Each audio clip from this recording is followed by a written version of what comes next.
My name is Darrin.Campbell, and I'm one of the co-founders of Startups United. And I'm going to go through the roster here. Alex is not going to be on today, but he's my co-founder for IndieONE, which I'm also the CEO of. On the call is also Peter.Llaguno. How do you say Llaguno? Llaguno. Llaguno. Everyone has problems with that. Don't worry. Llaguno. Oh, at least I got the double L's right. I knew that part. Yeah. Also, we have he's one of the co-founders for Startups United, as well as CEO of Culper Tech, as well as Jonel Hein. She's the deputy district director for the SBA, and Ryan Solomon, who is the digital manager for Entre platform. So today, like I said, we're going to talk about finding funding for startups during COVID. And basically, Startups United, we started this because as founders of ourselves or startup entrepreneurs ourselves, we know how hard it is to do things alone. So we decided to come together, pool our resources, and also pay it back and pay it forward to help other entrepreneurs. And this webinar is being sponsored by IndieONE, which, like I said, I'm CEO of, which is a live media platform for content primarily focused on independent content creators, and Culper Tech, which is Peter's company, which is a residential distributed temperature control system, which you'll talk about. And again, I just said who we are, so what I'll do is I've already talked, so I'll let Peter talk now. Hello, everyone. Hope everyone's having a good, chilly Thursday. Want to talk to you real briefly on Culper Tech. As Darrin gave everyone an intro to, we're a distributed temperature control system, which we offer. We'll be going to market pretty soon. And what we'll be doing is showing everyone how you could keep comfort and savings at the same time. We all realize that we're under a COVID economy, and operational expenses are now shifting towards the residential side. We'll be giving you an option, a good opportunity to save money while we're under this COVID experience.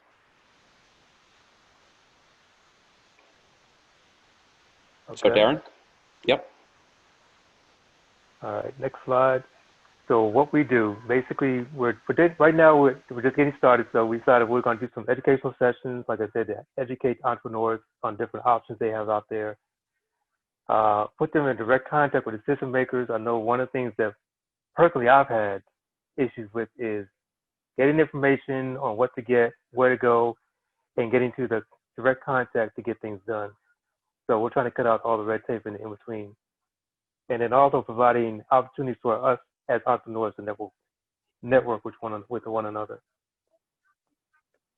And as I said, we kind of talked about why we do it. We're doing it because, like I said, we personally have had issues getting things done.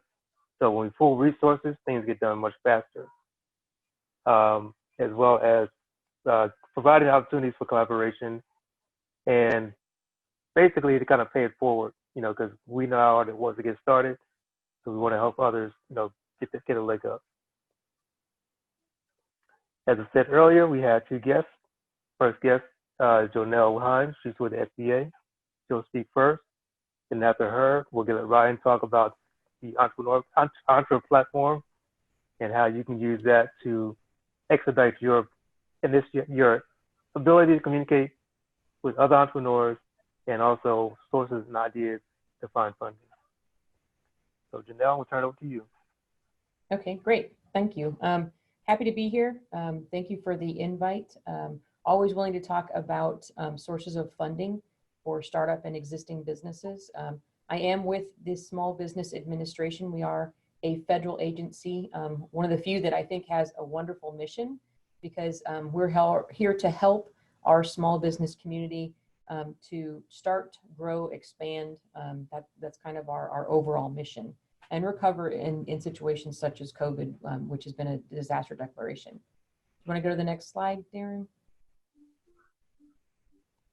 So I kind of covered this already, but we like to work to let everybody know about the different resources that we have.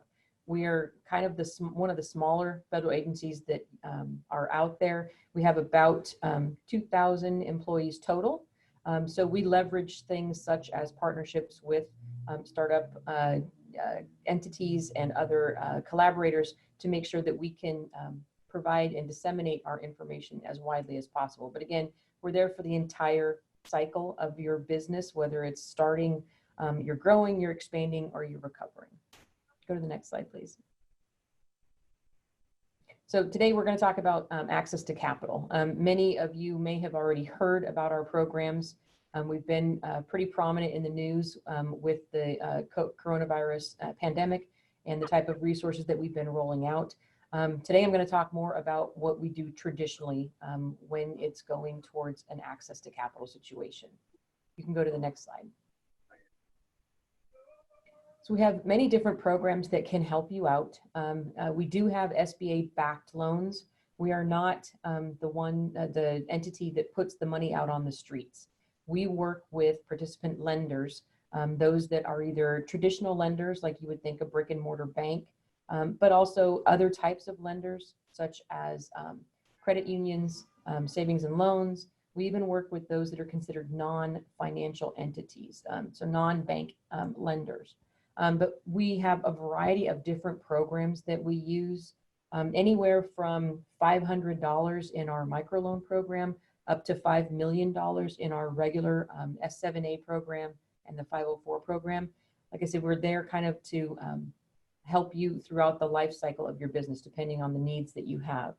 We do have another program where we actually work with private investors called our SBIC program, the Small Business Investment Company program. And we're going to have separate slides on each of these. We do also have some grant money available to fund projects that do research and development for other federal agencies. We're kind of the guardians of that funding. It's not specifically for SBA projects, but for other federal agencies that are looking for projects to help a variety of different needs. And those are in fact done as grants. And then I can't see the last point on this slide. I believe it's surety bond funding. Yeah, okay, so the surety bond program, that's a very similar program to our SBA backed loans in that we work with surety companies who are typically working with government contractors. Many times a government contract is written that in order to ensure that the work is done properly, or to ensure that the bid process is done properly, the small company, the small contractor has to have a surety bond in place in order to guarantee their work on that particular project. So we can work with surety entities, surety companies, to help them issue those bonds.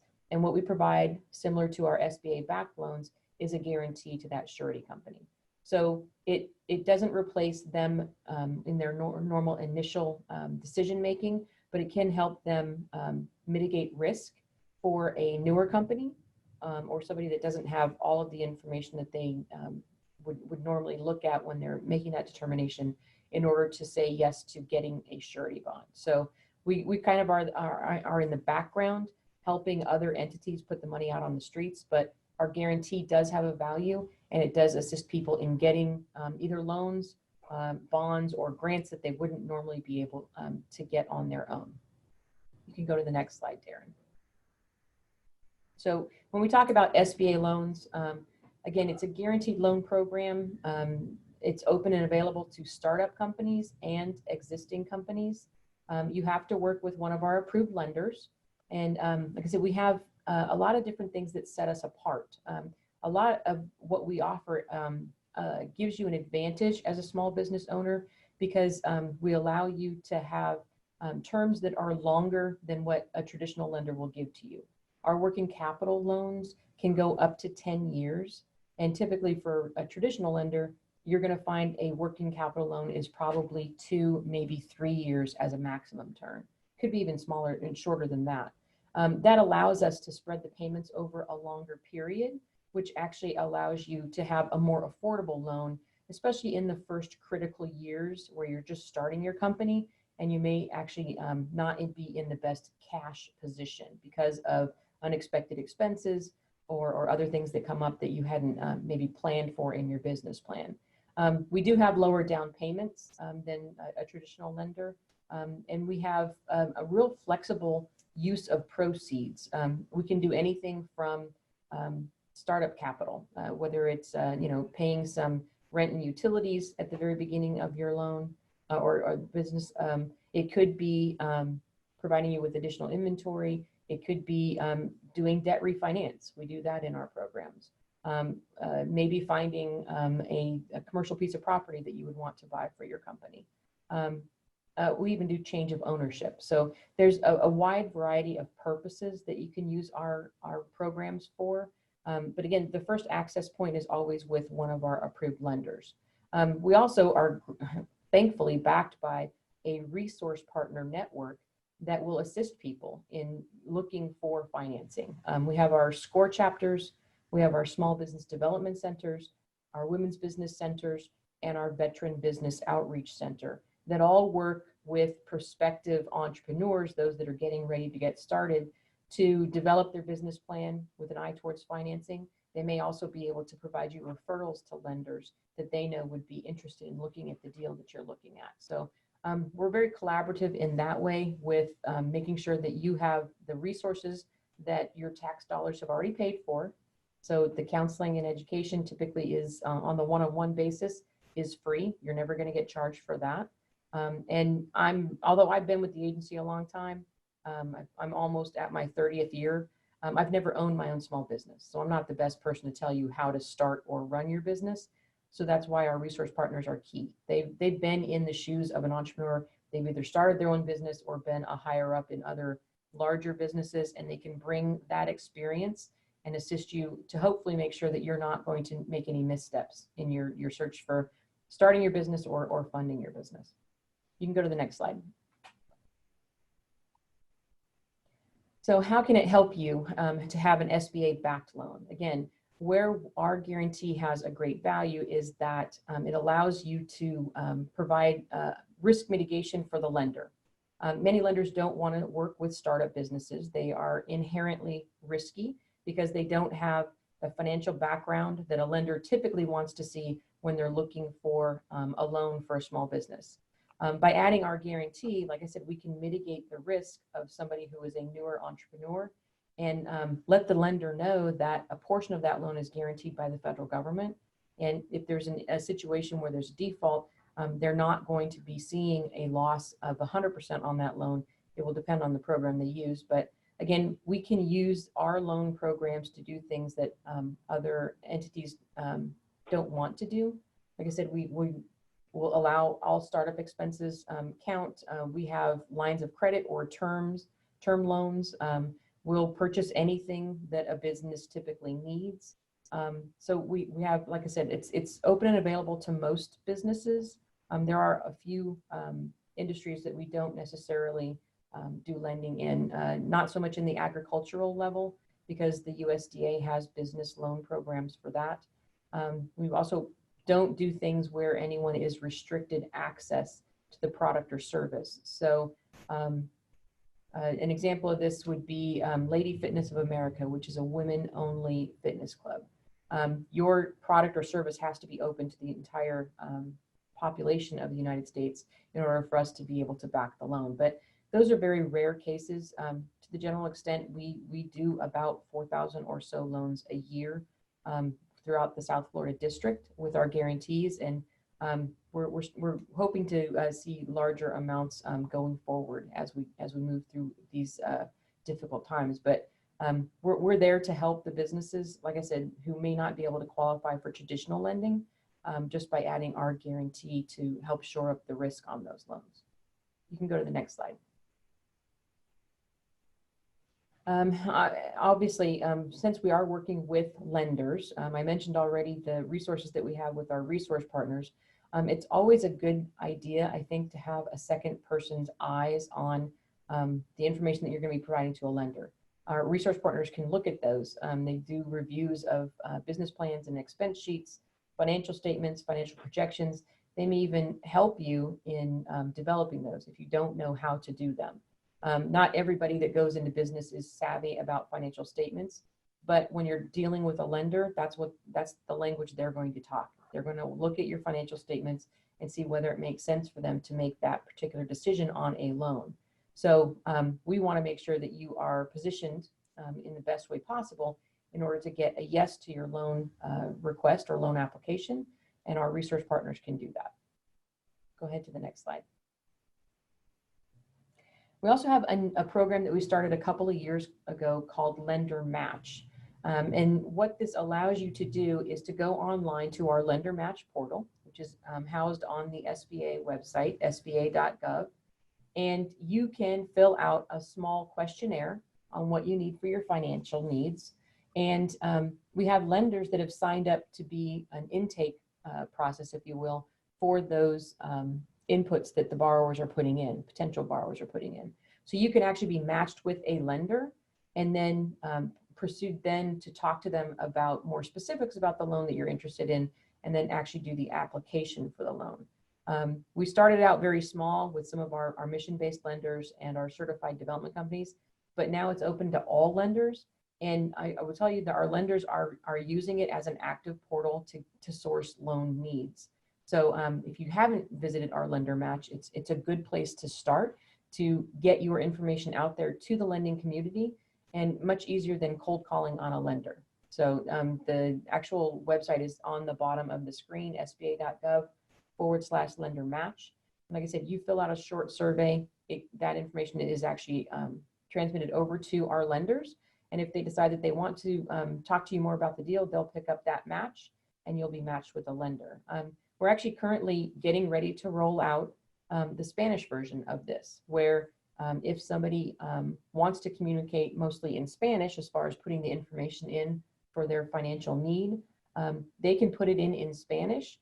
The program will actually translate it to English, and then that gets translated to the lenders as well. So we're looking at this as a new option that we can offer under this program to assist our businesses that are in the Hispanic community. And they may roll out additional languages as well. The Spanish version is the first rollout that we have for this in a different language. So we're real excited about that. You can go to the next screen. So anytime that you're looking for lending or a loan from a lender, they're all looking for the same type of information. We call it the 5 C's of credit. That's character, cash flow, collateral, capitalizations, and conditions. So each of them are going to play a part in the overall decision making that a lender makes. But like I said, what we like to do is think that our guarantee will help to mitigate some of these. Almost, probably 90–95% of the loans that are done with SBA are actually not 100% secured by collateral. Many people start a business and they're starting it with a desk chair and a computer, and that's all that they have really to offer. So that's where we can kind of, like I said, help to mitigate the risk of a lender if they don't have enough collateral to secure the loan 100%. Cash flow obviously is important, so you're going to have cash flow statements and your financial statements in line. Your projections, if you're a brand new business owner, are going to be the key for your lender to determine that it's a well-researched business plan, and that you actually know what your target market is going to be and what you can make in that market. Obviously, like I said, our loans have a smaller down payment typically, so the capitalization isn't as great as what a traditional loan will do, but we're always looking for borrowers that have handled other credit facilities in the past in a satisfactory manner. So your personal credit report will be pulled and will be taken into consideration as well. So if you have to do maybe some credit cleanup first, that probably should be your first step, because we want to make sure that we're helping fund those businesses that have the best shot at being successful. You can go to the next one. So this is the second program that I was talking about, our small business investment companies. These are companies that actually get some funding from SBA.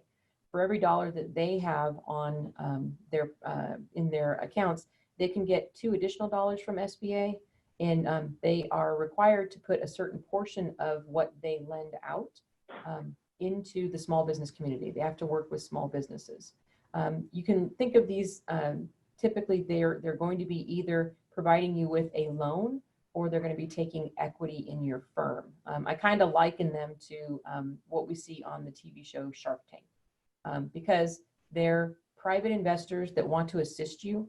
They're not in it for long term typically. They want to get in, they want to help you be successful, they want to get out so that they can assist other borrowers under this program. But the funding levels for the SBIC program are much larger than what you can find in our regular loan program. Like I said, we tap out at about $5 million for our loans. The SBIC can do much larger, and 10, 15, $20 million is not unheard of in that program. But it's a rigorous program, and it's harder to find capital under that particular program because they want to make sure that you have, again, a very well-researched business prospectus to provide to them that lets them know how this will be something that's going to be going either regionally or nationally, and that there's an actual audience or market for it, if you will. But again, a funding source, and we have about 5 of them that are located here in the South Florida area, although they can do business throughout the nation. They're not limited to just the state of Florida. So go on to the next one. And again, they can offer you things other than just the financing as well. Many of them are experienced business owners or have been in the business arena. So they have connections and expertise in a particular industry. Not all of them work in all industries. So they, a lot of it is a conversation to find out what their appetite is before you actually are looking for funding with them.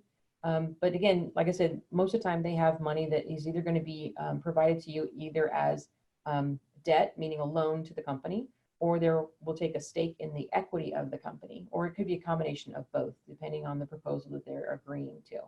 And again, there's a website at the bottom of the screen that provides you with information on how to find the local SBDCs and more information on this program if it's something that you think that you'd be interested in. You can go to the next screen. So I mentioned that we do have some grant programs available for research and development. They are our Small Business Innovation Research, called SBIR, and the Small Business Technology Transfer Program, called STTR. If you go to the next screen, I believe that there's another screen behind this, right? So typically this, like I said, is a grant program. There are 3 different phases to that grant program. Each of them have a different dollar amount.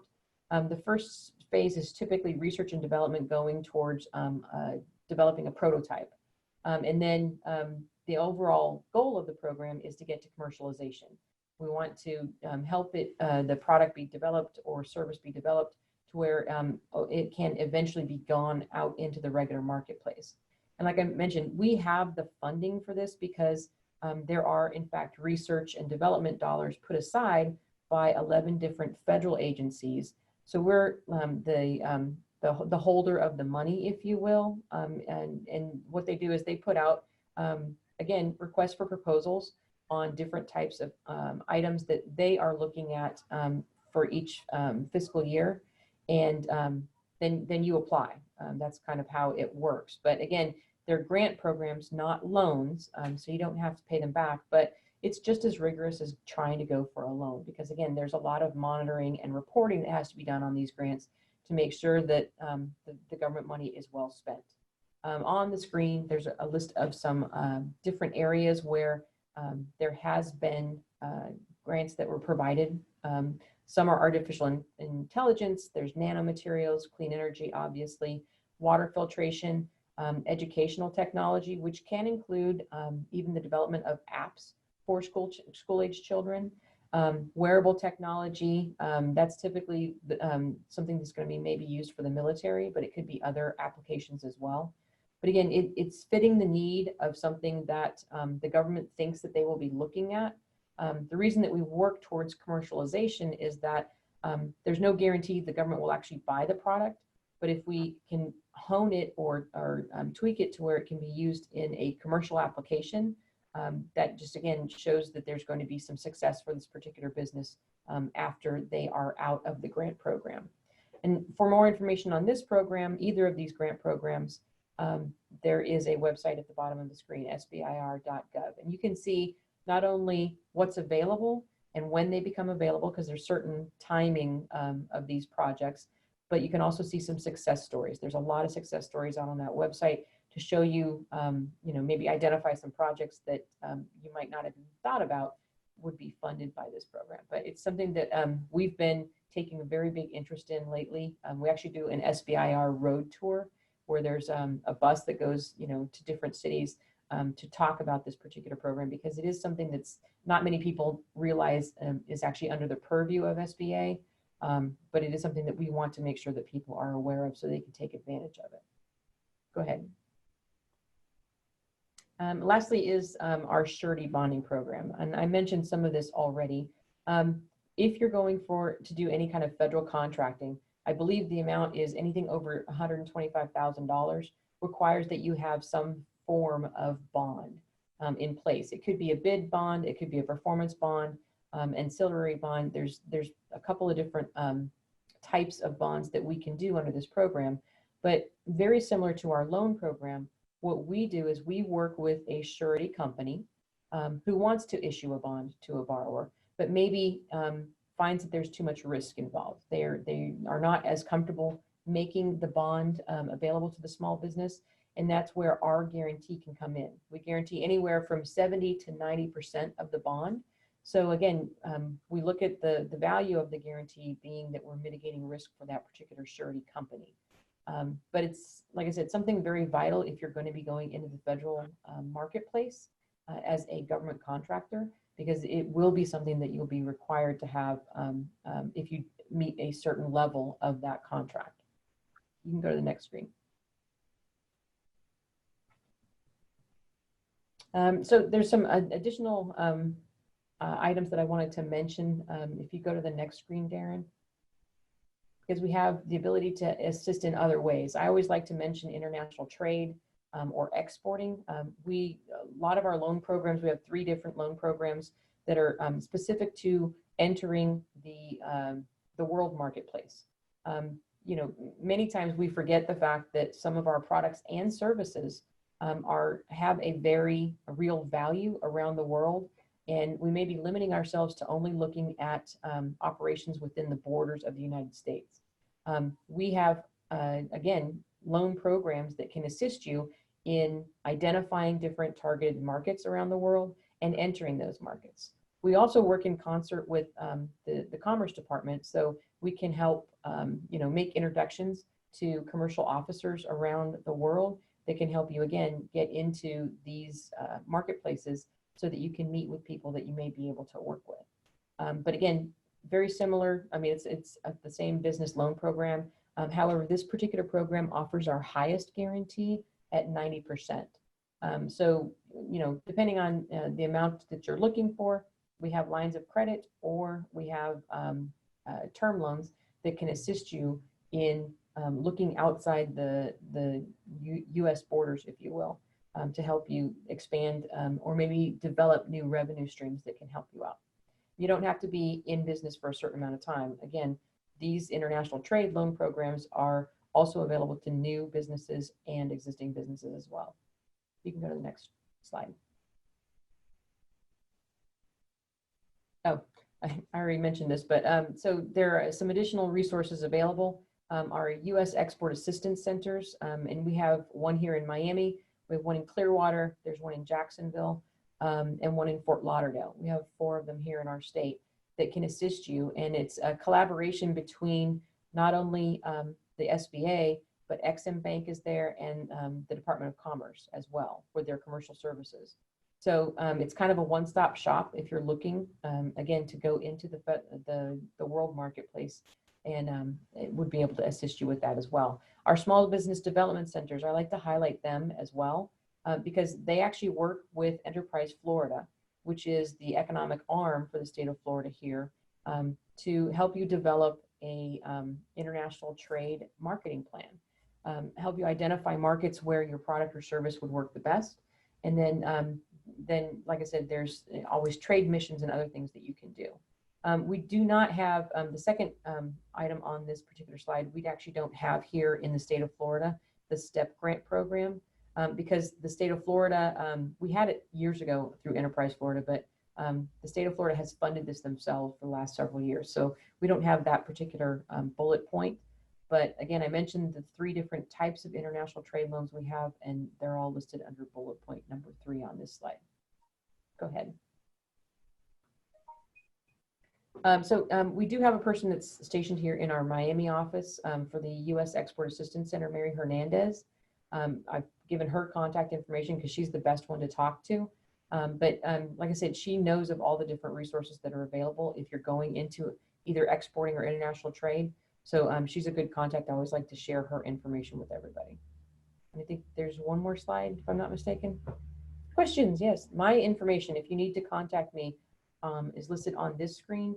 Again, the phone number is my office number. It rings through to my computer, even though we're teleworking now, and then my email as well. But if I can't answer your question, I will get you to a resource that can. And that's my presentation, Darrin. Thank you. Thank you very much. Guys have any questions? Wow, Jonel, that was a fantastic presentation. It seems like it's a 1-hour presentation jammed into 30 minutes. I know, right? Yeah, you I had did a good job. question. I had a question with regards to the resource partner. How can we get in touch with them, and is there an application or any type of fees associated with that? So the way you get in touch with them, we actually have a website where people can just put in their zip code, and they'll find out what resource partners are located nearest to them. And it's sba.gov, so it's housed on our regular website. And then you do a / the word local - assistance. Like I said, you put in your zip code and it will tell you where each of them are located at. Because of the coronavirus right now, they're basically doing virtual meet and greets, not so much in person. But normally, like I said, the one-on-one counseling you get from them is free. You can go back as many times, many different topics you want to talk about. You may even have different counselors each time, depending on what the topic of the day is going to be. They do have some educational programs as well, and those might have a nominal fee, typically webinars or some sort of training session that they offer. But yeah, like I said, we actually provide funding to each of those entities in a form of a grant. So your tax dollars have already paid for that one-on-one counseling that you're going to do. So I don't say that it's free. I say it's no charge. Great. Thank you. Actually, I had a question with the government, like dealing with becoming a government contractor, for example. You said something about the surety bonds. You got to have that in advance of signing the contract with them. Yeah, so the surety bond is necessary if you're doing a certain level of federal contracting. Okay. Now, it could also be used in local contracting, but that would be up to the local municipality that you're working with. They may or may not require it. But I know at the federal level, I think it's anything above 125,000, you're required to have some sort of bonding level already in place or the ability to get it. So our program is not that widely used, but it is something that I always like to talk about because it's something that if you're going to go in the marketplace for a federal contract, you need to be aware that it's out there and available to you. Okay. All right. So any more questions? If not, then I guess we'll let Ryan go next and you can share his screen. That was awesome, by the way. There's a lot of information all at once. Like I was taking a couple little notes over here as well. Let me see how this, there we go. Let's see here, share. Since I'm new to Ring, I have to allow it on my computer. I didn't. Yeah, it takes a minute. It says I have to quit and then come back to share my screen. Yeah. All right, I'll be back in like 3 seconds. Okay, take your time. Yeah, and I apologize that the presentation was kind of zoomed out because I wasn't using the actual Adobe, and I'm using a different computer now, so we'll get it right the next time for sure. Technology is great. Yeah. But I again, like I said, I really appreciate everything you did. By the way, the lenders lead you gave me, I actually talked to one of the lenders, and he said I wasn't ready yet, but he said I could stay in contact with him. Okay. And he said he even gave me his personal cell phone number too. Excellent. There we go. We're Okay. back. Yeah, so this was actually really, really informative. And I really appreciate both you guys inviting me to come and kind of talk about what we're building. It's very interesting because you had spoken a lot more on the small business side of things. And over at Entre, we work with a lot of different small businesses and also a lot of startups because startup funding is so much different now. And one of the things I also wanted to mention was um, COVID kind of, I guess in the startup world, it kind of it had its pros and cons, obviously, as in investors were very wary and very scared with everything that was going on with lots of uncertainty. But the benefit is that VCs and angel investors typically were taking in-person meetings prior to COVID. And now they can fill their schedules with Zoom after Zoom after Zoom after Zoom and meet so many other founders for potential investment opportunities. So it did have its pros and cons. Probably a bigger con on the economy as a whole, but at the same time, investors have much more time, much more open to get in contact with people instead of saying like, "Hey, I'll fly you out to New York." It's like, and we'll meet up in 2 weeks. It's like, "Oh, send me your Zoom link," which is really cool. And then also, what I'm going to do here is for all the people that came. I'll drop a link here in the chat for this little form, and I'm going to talk about Entre Pro here in a sec. So sort of what our platform is right now is we're trying to connect entrepreneurs, investors, startups, founders, freelancers, all together in one place. So as you can see, like this is our home feed, so For You, connections, and then you can buy the newest content as well. And I know both Peter and Darrin are on here as well because you guys write Funders and Founders. And you can search by content, so by industry and location. Same thing with people. So if you're looking for an investor, you're looking for somebody, a business partner to help you out. I know you guys have met Michael. He's our CEO. And then we also have events as well. And anyone can actually post events. I know you guys had posted yours, but since it's already live, it's gone now. So we have our investor office hours tomorrow. Someone who's into sneakers, I guess, posted this. We have evolution of leadership. Someone's doing a pitch competition. We have our own pitch competition coming up next week and our No Code Summit in January, which those events are a lot of fun. People can post jobs, so if you're looking for people to specifically help you out. And then this is sort of where I thought would be a little bit more helpful for this specific topic, was like the deals section. So I'm going to send over this form, and if you guys fill it out, you can get all the deals and discounts that we offer here at Entre. And whenever it comes to financing, that's something that's really important. And actually, one of the things that we're doing is running an equity crowdfunding round through WeFunder, which equity crowdfunding is another potential way of raising capital, especially right now with everything happening. WeFunder has been a great option for us since everyone is always people are sitting at home on their phone or on their computers. We can easily get our campaign in front of people using Facebook ads, Instagram ads, and everything else. And we've actually already raised $52,000 on our WeFunder campaign. And with this deal, your fees are discounted, so it saves you money while you're raising money. And it also has really built up a big community too, because a lot of the people who've invested in our startup have become a lot of our power users and people who are reaching out to me personally and asking questions and just being supportive. And that's really one of the important things as well. If you're going to do a crowd fund, because the better you get to know your customers, the more likely they are to end up throwing even just $100, a couple $100, or etc.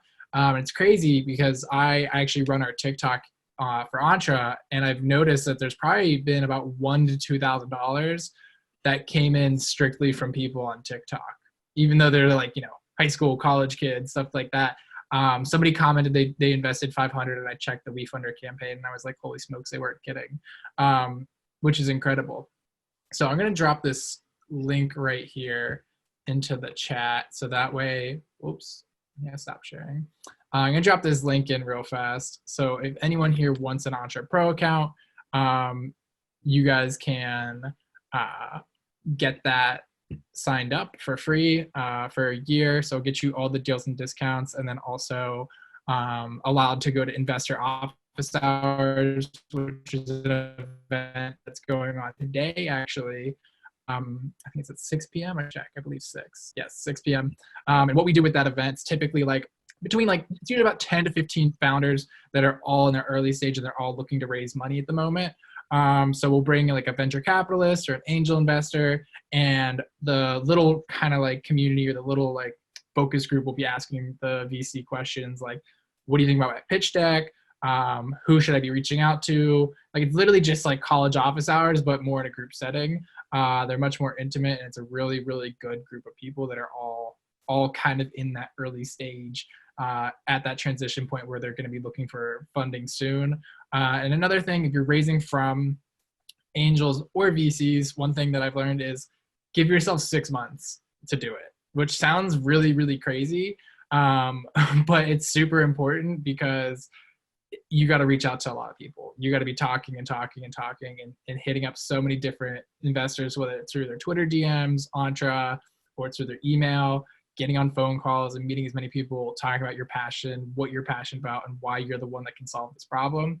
I remember we had a guy who spoke at one of our events who said he pitched to 160 investors before he completed his round, which is absolutely insane.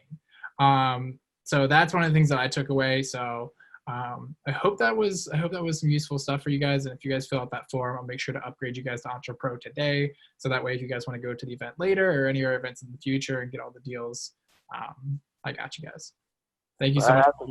I have some questions. So the WeFunder, you said that you guys have raised $52,000. Yeah, so far. So you can cap out at, so it's crazy. So with equity crowdfunding, the max, the SEC just changed this like super recently. So you can raise a maximum of $1,070,000 through non-accredited investors. And that's what WeFunder, Republic, and Start Engine and all these equity crowdfunding platforms allow you to do. But they actually just bumped it up to 5 million. So going forward, startups are going to change because it could be potentially much better, especially for consumer products, to raise money that way instead of having to go the venture capital route, which is awesome. So that's, I forget where I was going to go with that. But yeah. So let me ask you this. In comparison to like Indiegogo and Kickstarter, how much work do you got to do? Because those two, you got to do like a lot of work, a lot of marketing, a lot of promoting every single day just to get attention. So how does that work with WeFunder? So actually for us, it's a little bit different. We kind of, with the 52,000 that we raised, it actually wasn't too much on the marketing side. So we launched it in October, and all of that money came, or the overwhelming majority of that came from people that we had in our network already. So through our email list, speakers we had at our events, friends and family, and then people we kind of just met here and there. It wasn't like we were pumping it out everywhere. But right now, actually, like probably a couple of days ago or a week ago, we really started pushing it on the Facebook ad side of things. So we're going to be rolling out a lot more Facebook ads, and then also with press as well is going to be another part of it. So we have about 50 press releases on hand ready to just like shoot them out as they go, and start getting some better SEO. So that way when people search for Entre, we can get the WeFunder campaign, in front of them. And with the TikTok, you said that you guys use that as another way to get the word out. Yeah, TikTok has been huge. It's crazy. I hired one kid from TikTok. I've even got like multiple people that sent me their resumes. I've had like people invest from TikTok. I've built a great network through TikTok as well. I've probably met just about every single business, entrepreneur, like influencer that's on TikTok, which has been really cool. And actually built relationships with one of them. So like before this event, I was actually texting one of my friends who is an influencer on TikTok, and he actually came and visited me like a few months ago. So what do you, when you do TikTok, what are you posting on there as far as like the kind of content? It depends. So what I try to do every morning is I go on TechCrunch and I read all the new funding rounds and what's happening in the startup world. So I try to cover different stories. So like a story I just did the other day or last week was Charli D'Amelio, who's like, 16-year-old like superstar with 100 mil. She invested in a fintech startup. So I covered that. I did one on how TikTok influencers invest in. I'm doing like investment portfolios. So like I did one on Mark Cuban. Now I'm gonna do one on Peter Thiel. My favorite books, resources, what an angel investor is, what a venture capitalist is. Just trying to explain, kind of demystify startups and entrepreneurship to TikTokers because it's a much younger generation. All right. Any other questions? Ryan, that was awesome. I think this is more like a statement that when we first spoke, remember you told me about Twitter. Oh my God, Yeah. It is raining. That was great advice, man. Thanks. Thank you. Yeah, that's the other thing I could touch on too is Twitter. Like I'll plug Entre, but also like Twitter for the time being until we still really start getting things moving. Twitter's a great resource and nobody knows about it. VC tech entrepreneur Twitter is absolutely king right now. And I didn't know it existed until like 8 months to a year ago. And it's like one of the best things. Like there's all of the VCs and all of the founders all hang out on Twitter and they tweet. Like I follow people who tweet all day. Like there's so many people and literally just responding to people and talking about what you're doing on Twitter. Like I met a founder who he recently raised a $1.6 million seed fund and he raised half of that via Twitter, just from talking about his business and reaching out to the right people. I'm just waiting for some stories whenever some people can say that about Entre. It's going to take some time. It will happen. I have a question. It was really neat. Oh, I was just going to finish off with Ryan. It was really neat that through Twitter, I mean, I look at here in Miami, very difficult to find investors, but even more difficult to find hardware investors. And within just one search, I got 2 responses. I mean, just immediately or almost immediately on 2 investors here in Miami. So big shout out to you. It was awesome. Get Entre on board because they're next. Dude, I can't wait. We got some 2.0s coming January, February. So be on the lookout. Great. Now, as far as the Twitter thing is concerned, now, how do you guys, I mean, I don't know if you've raised any money from Twitter, but how do you, I guess, once you get them to commit, how do you get that deal set up? So for us, like, since we're doing crowdfunding, there's really not any legal actions or anything. We just send them the link if they're interested. Okay. And that's the other, I forgot to touch on that. The other benefit of doing equity crowdfunding is the legal that goes behind it. It's much easier. So like if I was to raise, like, let's say Darrin, I was like, Darrin, I need like $1 million for my business. And you're like, okay, I'm ready to invest. You would need lawyers. I would need lawyers. And there'd be 30, documents of paperwork and all kinds of other nonsense. And it would take forever. Since this is through a SAFE, which is a simple agreement for future equity, which is a type of convertible note, essentially it cuts the paperwork out. It's like 1 or 2 pages. You can download it right off of Y Combinator's website. And it's super, super simple. You just sign here, boom, boom, boom, and it's good. And since this is through, WeFunder, it's even easier. It's just like invest. You understand the terms. Yes. Boom. Okay. All right. Well, if there's no more questions, I'm going to share the screen again. Oh, wrong thing.